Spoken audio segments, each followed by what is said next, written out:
اضعف عضو في الجسم الرئه. صحيح. اضعف عضو في الجسم، ولو باظ ما بيرجعش تاني.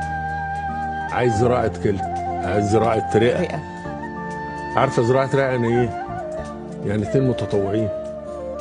ما ينفعش واحد يجي يقول لي انا هديك فص من عندي، 2 لازم اخد فص من ده وفص من ده، ونسبه الفشل فيه عاليه جدا. ليه؟ ما من البدايه الواحد يقي نفسه. اراده. انا عندي في العياده بعمل حركه حلوه جدا. بجيبه يحلف على المصحف. حط ايدك على المصحف، اقسم بالله العظيم ما اشرب سجاير.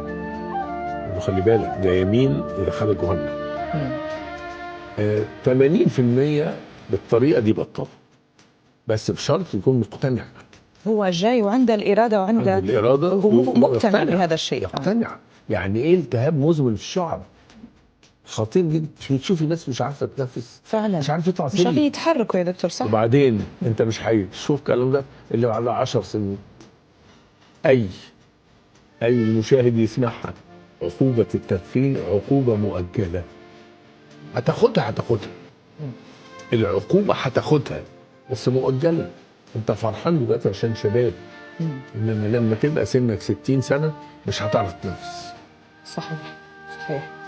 التدخين خطير جدا جدا.